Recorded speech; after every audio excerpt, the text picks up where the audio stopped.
പുതിയൊരു വീഡിയോയിലേക്ക് ഏവർക്കും സ്വാഗതം. ഇന്ന് തൈപ്പൂയം. തമിഴിൽ തായ് മാസത്തിലും മലയാളത്തിൽ മകരമാസത്തിലും ഉള്ള ഒരു ആഘോഷമാണിത്. പൂയം നക്ഷത്രവും പൗർണമി നാളും ഒരുമിച്ച് വരുന്ന ദിവസം. ഈ വീഡിയോയിൽ ഞാൻ ഉപയോഗിച്ചിരിക്കുന്ന ചിത്രങ്ങളും വീഡിയോകളുമെല്ലാം ഹരിപ്പാട് ശ്രീ സുബ്രഹ്മണ്യ സ്വാമി ക്ഷേത്രത്തിൽ നിന്നും എൻ്റെ പ്രിയ സുഹൃത്ത് വീണാജെ നായർ അയച്ചു തന്നതാണ്. തൈപ്പൂയത്തിൻ്റെ ഐതിഹ്യത്തെപ്പറ്റി സ്കന്ദപുരാണത്തിൽ പറഞ്ഞിരിക്കുന്നത് ഇപ്രകാരമാണ്. ശൂരപത്മൻ എന്ന അസുരൻ കശ്യപൻ്റെയും മായയുടെയും പുത്രന്മാരിൽ മൂത്തയാളായിരുന്നു. അദ്ദേഹം തപസ്സു ചെയ്ത് ബ്രഹ്മാവിൽ നിന്ന് അതിശക്തമായ വരങ്ങൾ നേടി.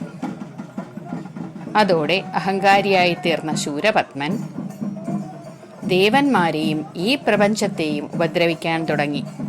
ദേവന്മാർ പരമശിവനെ അഭയം പ്രാപിച്ചു. ഒടുവിൽ പരമശിവന്റെ മൂന്നാം തൃക്കണ്ണിൽ നിന്നും അദ്ദേഹം ഒരു പുത്രനെ ജനിപ്പിച്ചു. അതാണ് കാർത്തികേയൻ.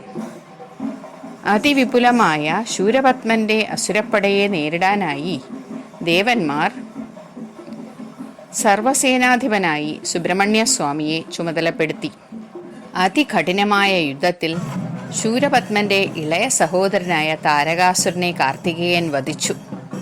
എന്നിട്ടും തളരാതെ ശൂരപത്മൻ പൂർവാധികം ശക്തിയോടെ നാശം തുടർന്നുകൊണ്ടേയിരുന്നു. ഒടുവിൽ വീണ്ടും കാർത്തികേയന് യുദ്ധം ചെയ്യേണ്ടി വന്നു. ദേവന്മാർ കാർത്തികേയന് നൽകിയ ആയുധങ്ങൾ കൊണ്ടൊന്നും ശൂരപത്മനെ വധിക്കാൻ കഴിഞ്ഞില്ല. ഒടുവിൽ കാർത്തികേയൻ തൻ്റെ മാതാവായ പാർവതീദേവിയെ പ്രാർത്ഥിച്ചു. എല്ലാ ദേവന്മാരുടെയും ശക്തി ആവാഹിച്ച് ദേവി വേൽ എന്ന ആയുധം മകനു നൽകി.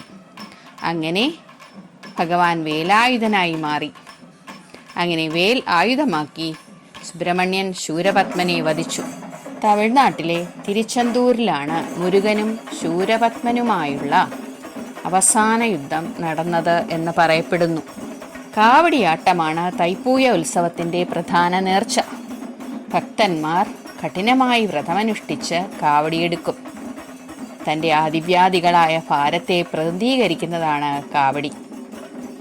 കാവടി നേർച്ച ഭഗവാന് സമർപ്പിച്ചു കഴിഞ്ഞാൽ ആസുരിക ശക്തികളായ നമ്മുടെ എല്ലാ ദുഃഖങ്ങളും ആദിവ്യാദികളും ഭഗവാൻ എടുത്തുമാറ്റും എന്നാണ് വിശ്വാസം.